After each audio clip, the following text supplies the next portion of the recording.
The story of the kings and queens of England is more surprising than you might think. It's a fine drama, 1,000 years of tales of lust and betrayal, of heroism and cruelty, of mysteries, murders, tragedies, and triumphs. The story of the Stuarts is, when you think about it, the most surprising of all. It's the story of a country deciding that it should abolish the monarchy and become a republic, and then, without any outside force or pressure, overthrowing the republic and making itself a monarchy again. That never happened anywhere else. Why did it happen here? James became King of Scotland when his mother Mary fled to England in 1567. He was 1 year old when he was crowned James VI. He grew up learning how to steer a path between religious fanatics and the violent Scottish nobility, and at the same time acquired a serious scholarly education. He was very proud of that. He pleaded for his mother's life, but accepted the fact of her execution by the English Queen Elizabeth. Business was business, and he had no memory of Mary. He'd been taught that she was a Scarlet Woman, and she had, after all, murdered his father and taken a lover. He was the recognized heir to the English crown, and he wasn't going to put that in danger. And so in 1603, when Elizabeth the Virgin Queen eventually died, the oldest monarch England had ever had, he came from Edinburgh to London for his coronation.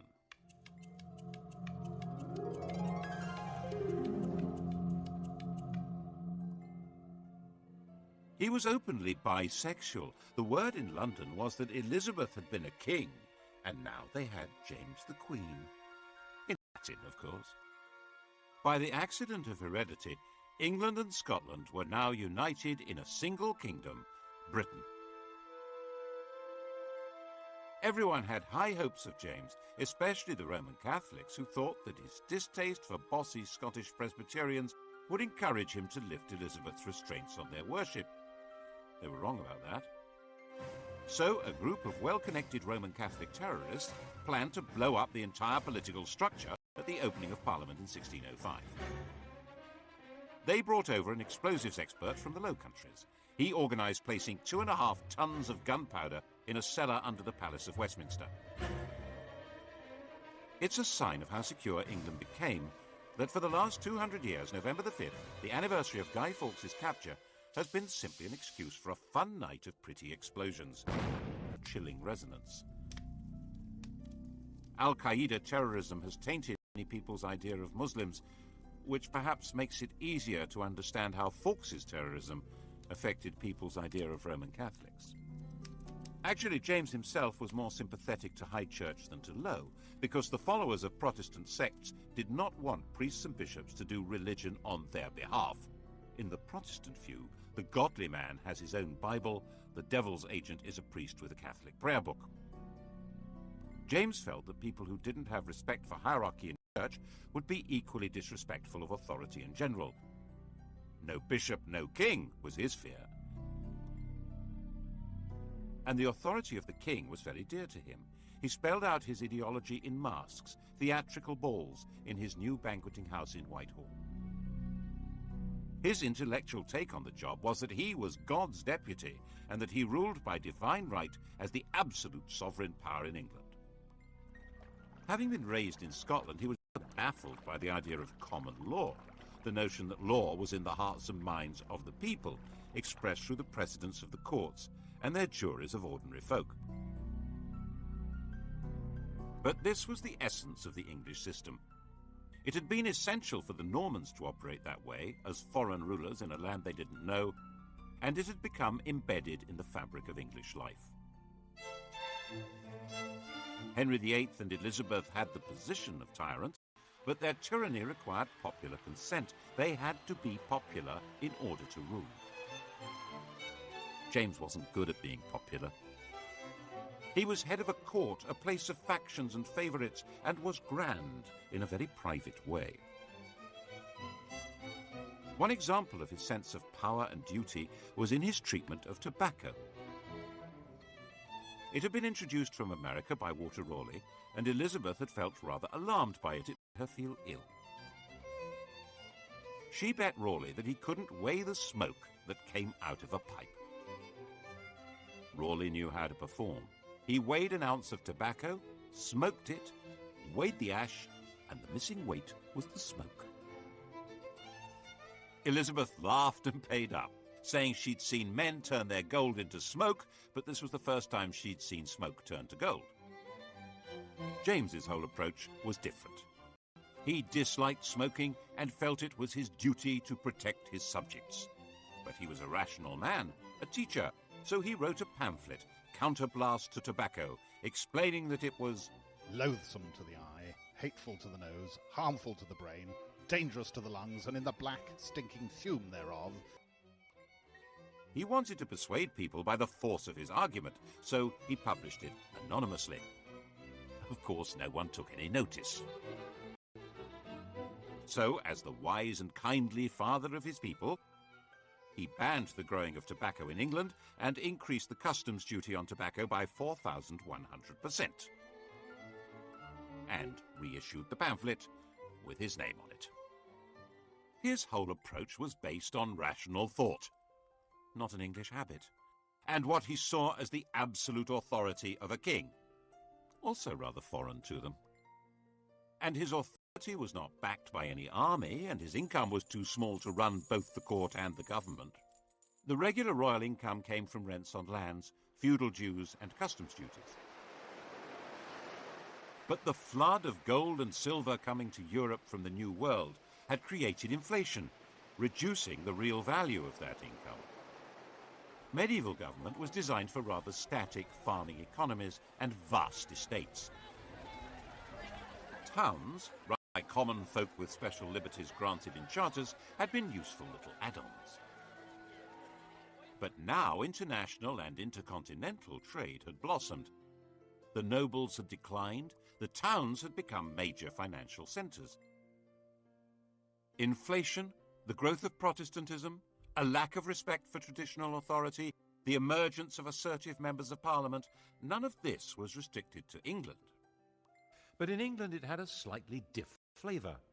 Everywhere else the ruler made the law, he was the law, but not in England. Kingship existed under the law. James simply didn't understand this. He was certain that the job of king meant being above the law. And being James, he not only understood this was the problem, but said so, as a matter of principle. And when the Lord Chief Justice disagreed, the Lord Chief Justice got the sack. James was, people said, the wisest fool in Christendom. He needed to raise taxes, but taxation was always regarded as a special event. Taxes might be levied if there was an emergency need for cash, but the law said that this could not be done without the agreement of Parliament, which gave the Commons the chance to present demands to him. They expected what was called redress of grievances before granting him supplies, and these were exactly the kind of people who tended to be Puritans, low church, with no real sense of proper deference to people better born than themselves. So he avoided that as much as possible.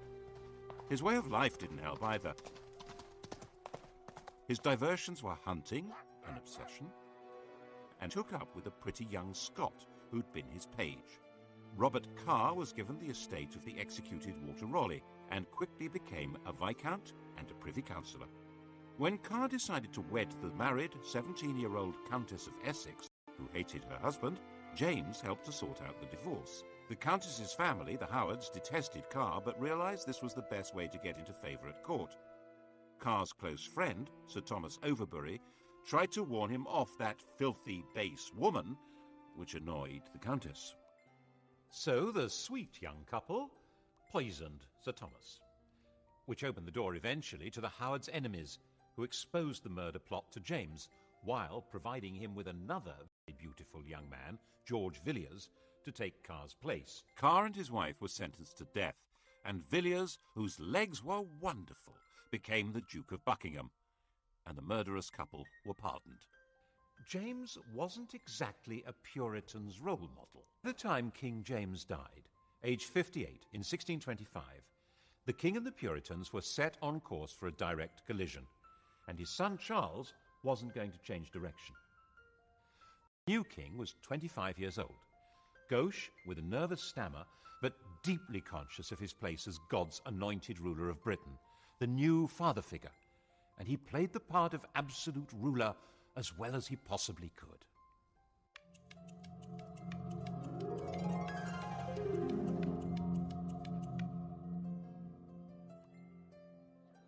Of course, it was not the part that the Puritan merchants and gentry wanted played. They refused to grant taxes without being allowed a role in government, so Charles tried to manage on the sources of revenue that didn't need parliamentary approval. The most celebrated example was when he levied ship money. An ancient law was unearthed obliging seaports to provide ships in times of war. True, there was no war, but there were pirates, weren't there? In 1634, Charles made his demand and told the ports they could pay cash instead, ship money. This engraving was published to make people proud of paying up. And then the next year he extended the demand to inland communities. Otherwise, it would be unfair. It was obvious that if he got away with this, he'd have reinvented taxation under another name and would never need Parliament at all. The entire nation had steam coming out of its ears. One wealthy Buckinghamshire man, John Hampden MP, refused to pay and was hauled into the Court of Exchequer. Hundreds of people tried to jam into the court to watch. Of the 12 judges, 7 found for the king and 5 for Hampden. Since the king had thought he controlled the judiciary, this was a moral victory for the church.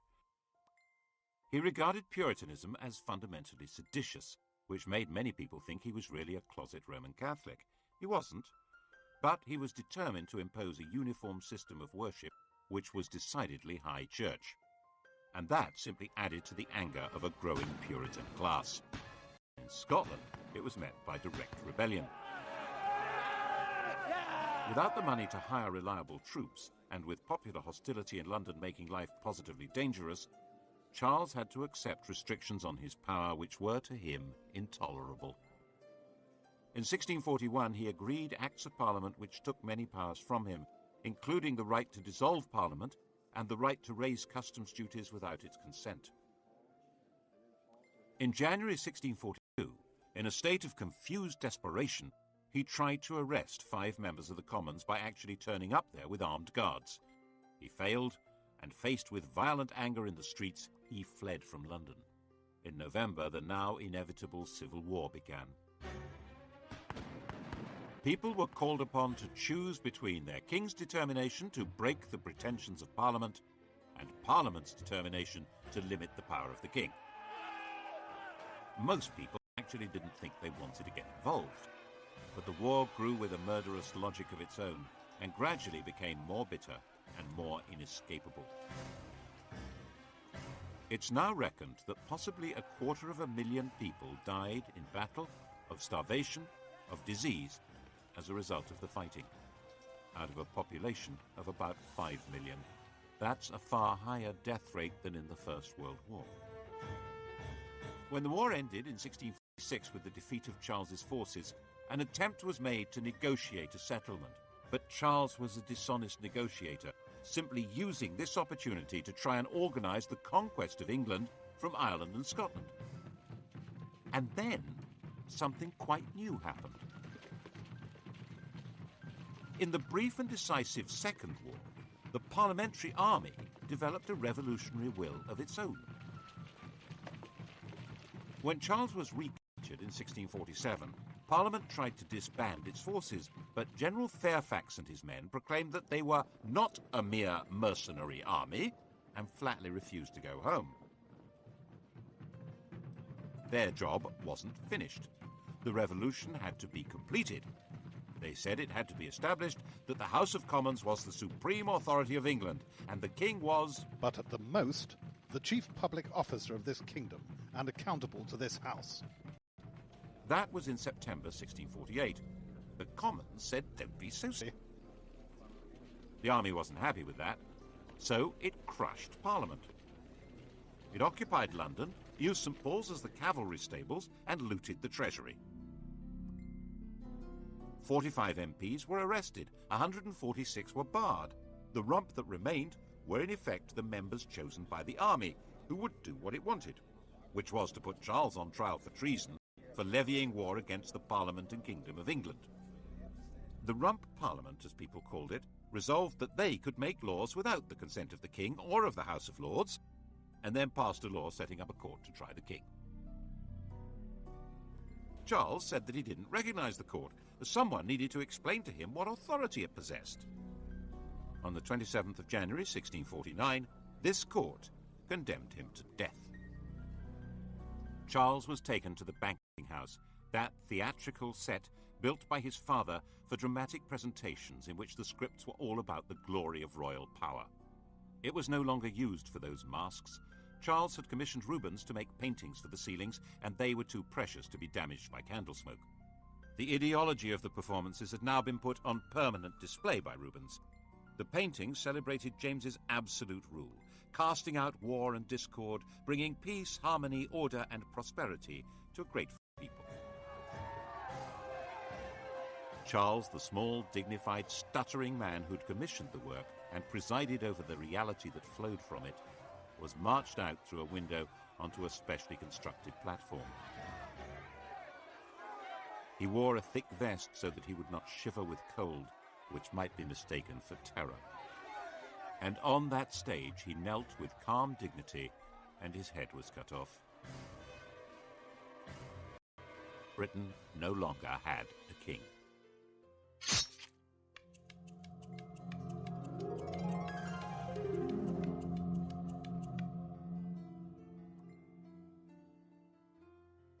A week after the execution, Charles II was proclaimed king in Scotland. But Charles I's 18-year-old son wasn't there. He was in the Netherlands.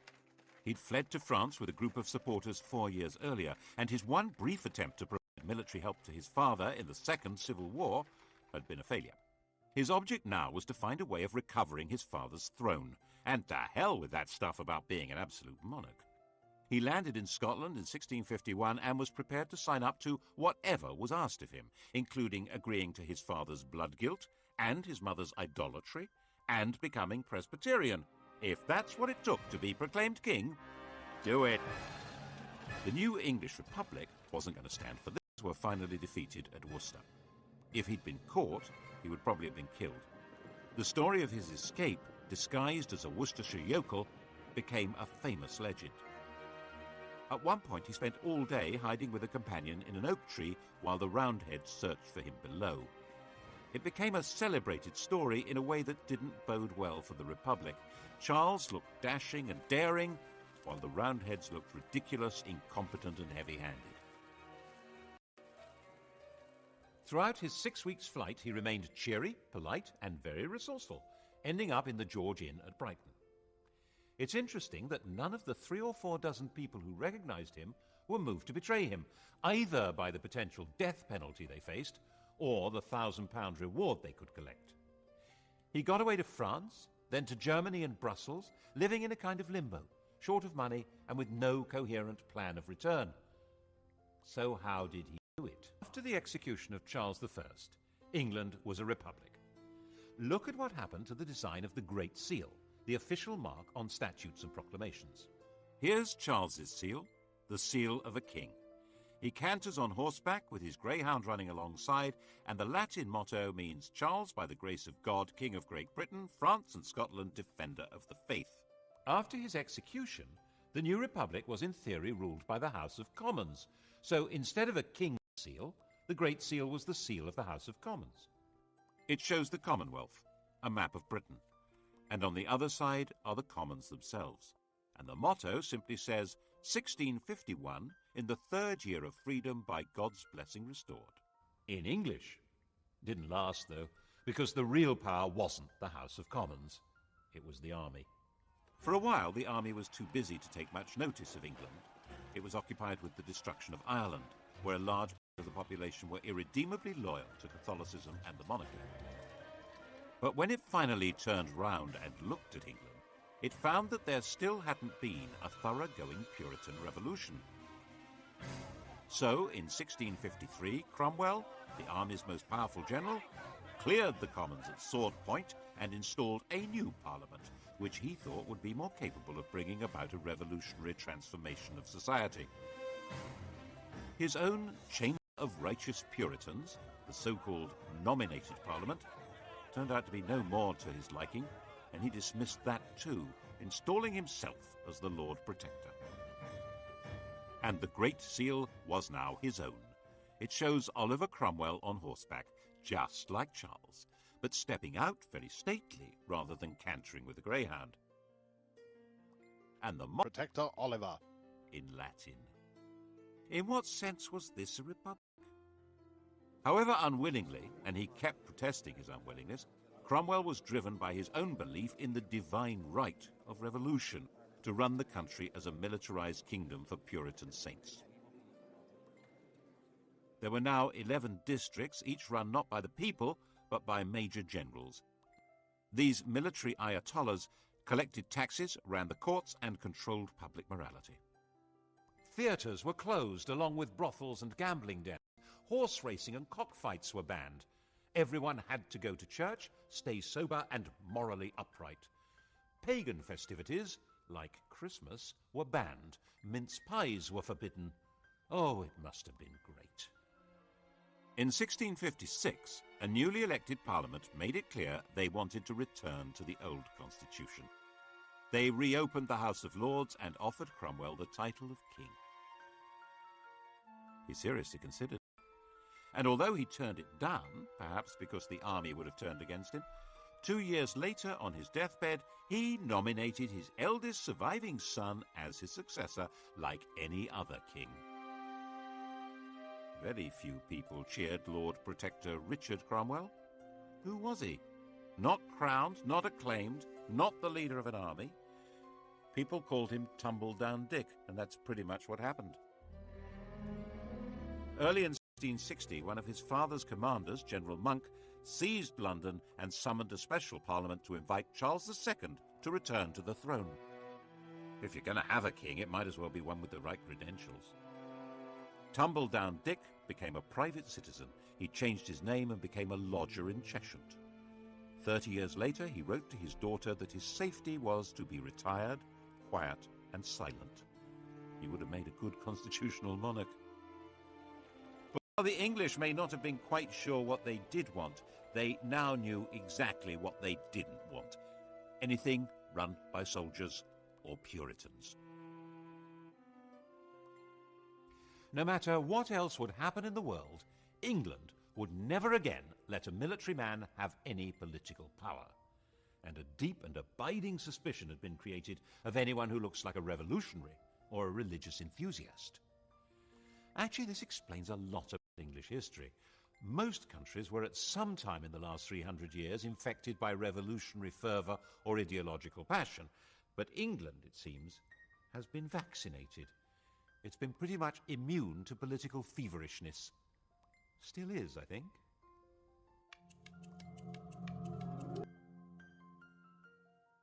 Charles was really a very popular king. His manner was light and easy, his court dissolute and cheerful, his sexual enthusiasms generous and very, very un-Puritan. As those great historians Sellers and Yeatman put it in 1066 and all that, not so much a king, more a monarch. The years since his father's execution were called the Interregnum, and the idea was to pretend that nothing much had really happened. The parliamentary records for those years were torn up. An Act of Parliament gave the new king control of the armed forces, and Parliament agreed to give him an inadequate annual revenue. 10 of the people who'd been involved in the execution and trial of Charles I were themselves put on trial, and then hanged, drawn, and quartered. Cromwell and 3 other military commanders of the parliamentary army were also put on trial. They didn't put up a very convincing defence, being dead. Their bodies were dug up and hung in chains at Tyburn. It was all good popular entertainment, and theatres reopened and maypoles were back in business. Merry England had been restored. Charles had given a written promise of pardons, arrears of army pay, and what was called liberty of tender consciences in religious matters. He also confirmed land purchases made during the Interregnum, which helped maintain stability but was a bit of a blow to cavaliers who'd lost their wealth and their land by being on the wrong side. In a way, the sense of a new beginning was strengthened by the destruction of the capital, plague and fire. Plague was a swift and grotesque disease, which had erupted frequently before, but in 1665 it took a firm grip and killed about 20% of the city's population. London was largely turned into a ghost city as the survivors fled. The king, who'd moved to Hampton Court, gave £1,000 a week to London charity. And then London began to burn. The king returned to the city with his brother James, the Duke of York, to take personal charge of firefighting in the streets. Everyone knew that the mayor had been too timid to pull down houses that might have created fire breaks until he was directly ordered to do so by Charles. It certainly helped the royal image, though it didn't help London much. The old, rotting, diseased structure was purified by an inferno that simply burned the place away as thoroughly as if it had been blasted by a nuclear weapon, and a lot more cleanly. And the new city that arose was a classic image of the political settlement of the restored monarchy. The old arcades was rejected. That was the sort of Renaissance princely city that existed on the continent. They were the stages on which state ceremonies could be impressively performed by grand leaders, not needed here. Wren was allowed to build a new modern cathedral and a swathe of churches in which altar, pulpit and congregation are positioned to be equally important, not too Roman Catholic, not too Puritan. But the old street plan was retained. Everyone could rebuild their own place on their own plot, and the narrow streets and little alleys of medieval London that still existed in everyone's memories regrew from the ashes. Even now, neither German bombs nor modern developers have quite destroyed them. There mustn't be another fire. Laws would insist on flat fronts, no overhangs, more brick. But the old city that had no overall plan, not even a basic map, reappeared with modern improvements designed not for a new life, but for a better continuation of the old one. Exactly. There was a general desire to better continue things as they had once been, rather than invent something new, or imitate something foreign. There was one other marker in the rebuilt London that showed what kind of country this now was. This fine column. It marks the site where the fire had begun. It shows the destruction of the city. There's Charles surrounded by liberty, genius and science, giving directions for its restoration. And there was originally an inscription explaining that the fire had been deliberately begun by papists. In order to the carrying on their horrid plot for extirpating the Protestant religion and our English liberty, and the introducing popery and slavery. It was nonsense, but a French watchmaker was hanged for his part in the non-existent plot. Robert Hubert. He wasn't in London when it happened. There was a pathological fear of papists. Awkward. Charles had a pension from the King of France given when he'd promised to convert to Roman Catholicism. The trick to being a king in this situation was, Charles understood very well, not to say exactly what his job was. There was a parliament, and it was beginning to form parties, one pro-monarch, one anti. But Parliament didn't actually rule the country. That was done by the king's ministers, a kind of cabinet government, referred to as a cabal, which meant that Charles wasn't seen as entirely responsible for things going wrong, which they quite often did.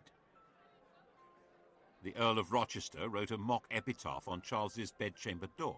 Said a foolish thing, nor ever did a wise one. Charles saw it next morning and said, "Quite right, my words are my own, but my acts are the acts of my ministers." Charles died in 1685, 54 years old. On his deathbed, he converted to Roman Catholicism. He had no legitimate child left alive. The next in line to the throne was his brother James, who was already a Roman Catholic. This really wasn't going. James II was only 3 years younger than Charles II. He was the oldest man ever to have succeeded to the throne. To start with, nothing much seemed to have changed. Both brothers had led quite similar lives. Both were enthusiastic womanizers. Both seemed reasonably pragmatic. But the way James handled his first big crisis began to create alarm.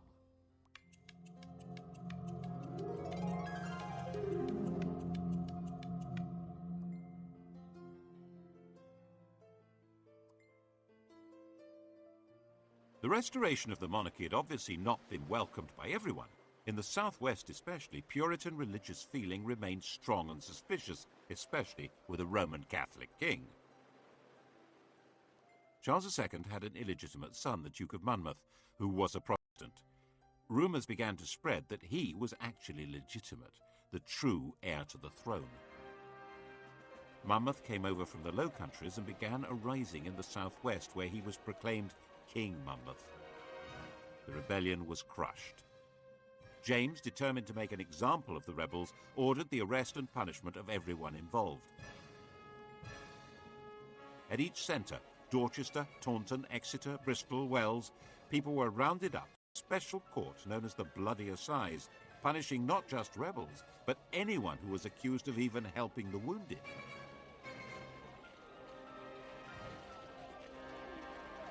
Around 230 people were executed, some hanged, drawn and quartered, and about 850 were sent to labour in the West Indies for 10 years.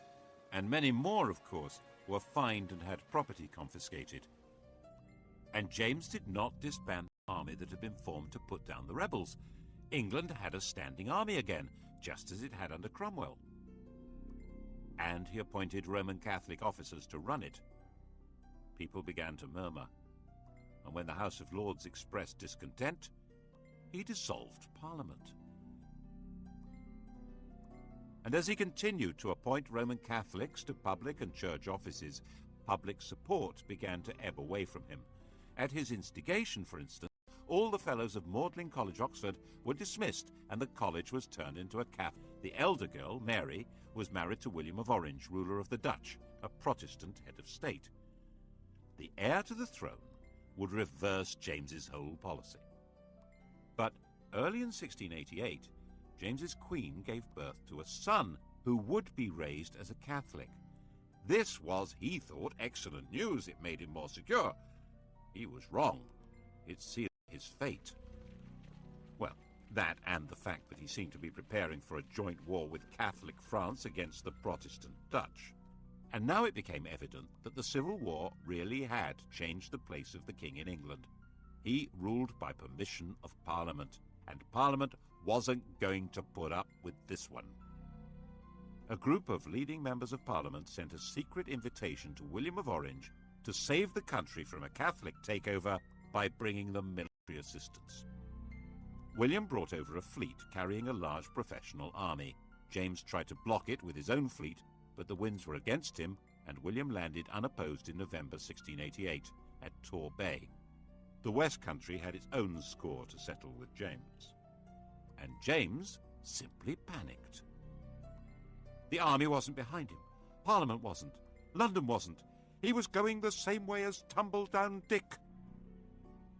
In the middle of the night, he scurried out of Whitehall Palace by a secret passage. He got down to Sheerness, throwing the Great Seal into the Thames on the way. Ha! That'll fox him! It didn't fox anyone.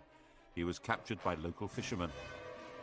Eventually, William gave him permission to go to France, and no one had the faintest idea what to do next. William hadn't come to depose James, but to give military backing to Parliament in their quarrel with him.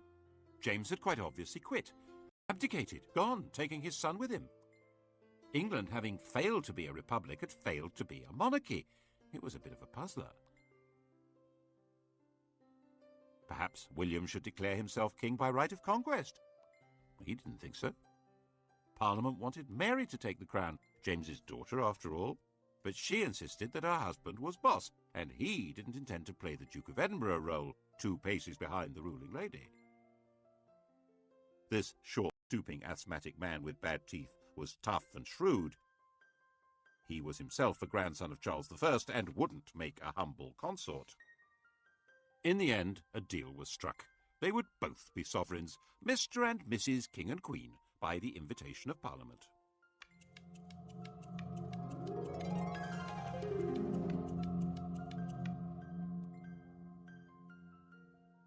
And they had to sign up to some basic rules. No standing royal power to lay down the law. The king and queen couldn't appoint or punish judges. They couldn't make war without Parliament's consent, and Parliament would decide who could have the crown. And it wouldn't be a Roman Catholic. All the questions posed by the Civil War were finally answered, and it was called the Glorious Revolution, because in the end, the whole basis of royal power was redefined without anyone being killed at all. Except in Ireland, of course. James, with French backing, decided to make a comeback through Ireland. It was, after all, one part of Britain where a Catholic king could expect some enthusiasm. Protestant settlers had been brought into Ulster, and they held Londonderry and Enniskillen against the Catholic regiments. Eventually, in 1690, there was a showdown between William's Anglo-Dutch-Danish army and James's Franco-Irish one at the River Boyne. James was beaten in a battle which has cast a grotesquely long shadow over Ulster. The annual celebration there of the Protestant victory has never lost its 17th century passion. The irony is that this was not a religious war at all. It was a war to contain the ambitions of France, and the Pope was actually firmly on the side of William of Orange. The Vatican was more anti-French than it was anti-Protestant. The Orange men at the Battle of the Boyne were actually fighting for the Pope as well as King Billy. And Billy, of course, was not exactly English. His native tongue was Dutch. William, a serious man, ended up spending much of his time on the continent, so in effect Mary did become the sovereign of England. But at the end of 1694, she died of smallpox.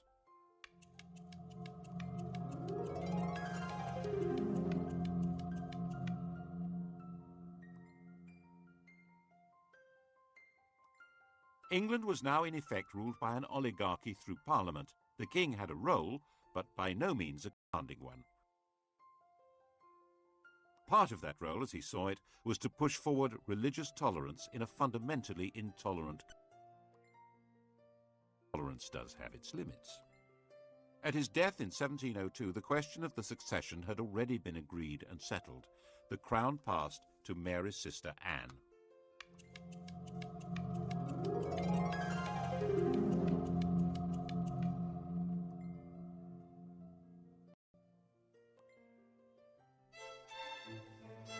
Anne was married, as Mary had been, to a foreign prince, but her husband, Prince George of Denmark, was no William of Orange. He was a lazy alcoholic, and while Anne was willing to let him be naturalized as an Englishman and notional head of the army and navy, she was queen and he was a subject. No marriage was very keen on the ceremonial and quasi-magical position of royalty, holding ceremonies where she touched people with scrofula, swollen neck glands from tuberculosis. It was called the king's evil, and the power to cure it was supposedly the magical sign of true royalty. She was the last monarch to try it. Kings had male favourites, Anne had female favourites. The first and closest was Sarah Churchill, the wife of the Duke of Marlborough. They called each other by pet names. The Queen was Mrs. Freeman, Sarah was Mrs. Morley. Mrs. Morley's husband was England's leading military commander and the architect of a stunning victory at the Battle of Blenheim that placed England in a dominant position in Europe. But England's Queen did not decide who to fight or when to fight or how to fight. Politics was no longer really her business. Even when in 1707 England and Scotland were formally and permanently united by the Act of Union, it was not Anne's doing, but Parliament's. Anne did, it was true, refuse to sign one Act of Parliament at around that time, but it was a very minor technical issue, not a real challenge to the power of the politicians. Her life was spent more playing cards, chatting, being ill, and having 19 pregnancies. These pregnancies were watched with fascination by an elderly lady in Hanover, Sophia, the Electress Duchess of Brunswick-Lüneburg. She was James I's granddaughter, and because there were so few Protestants of the blood royal left alive, she was, by Act of Parliament, next in line to the throne, if Anne died childless, and if she lived long enough. One by one, Anne's pregnancies came and went. 14 miscarriages and stillbirths. 5 live births, but by the time Anne was widowed in 1708, all of them were dead. Sophia, aged 78, now just had to outlive the 43-year-old Anne to become Queen of England. Anne was a sick woman. Sophia was tough as an old boot. She knew she could do it. But in 1714, Sophia received an outrageous letter from Anne. Anne had somehow got the impression that Sophia was going to secretly send her son George to England in some kind of plot, and she told Sophia that would not be allowed. Sophia, now 84, was shocked, and the shock killed her, just 9 weeks before Queen Anne died. Sophia had failed, but her son George would now be king. In theory, a very weak constitutional monarch, but that hardly explains why 65 years later Englishmen launched a new war against royal tyranny and thousands were killed. England's royalty hadn't exactly packed up and disappeared, but the story of what they had done will have to wait for the next episode. Lust and madness loom large in the colourful reigns of the Georgians tonight at 10 o'clock. And to do a quick historical quiz about the Stuarts, Sky Digital View, press red. Hardware coming up on UK TV history, the Hawker Hurricane and the aircraft carrier, decisive weapons.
Muslims, which perhaps makes it easier to understand how Fawkes's terrorism affected people's idea of Roman Catholics.